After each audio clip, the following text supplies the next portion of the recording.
Instant रवा आप्पे तयार करण्यासाठी 2 वाटी बारीक रवा घ्यायचा, त्याच्यामध्ये 1 वाटी दही टाकायचं आणि 2 वाटी पाणी टाकून आपण हे मिक्स करून घ्यायचं आणि 15 मिनिटासाठी झाकण ठेवायचं.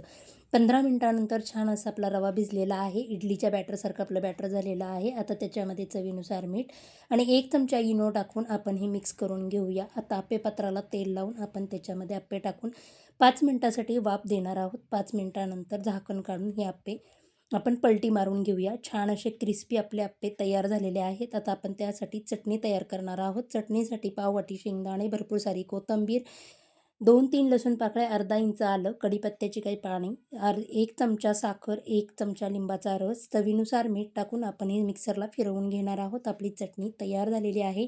आता त्याच्यावर तडका देऊया. 1 चमचा तेल टाकून मोहरी, कढीपत्ता, लाल मिरची, हिंग टाकून आपण हा तयार केलेला तडका चटणीवर टाकून घेणार आहोत. आपले इन्स्टंट आप्पे, रवा आप्पे आणि चटणी तयार झाली आहे.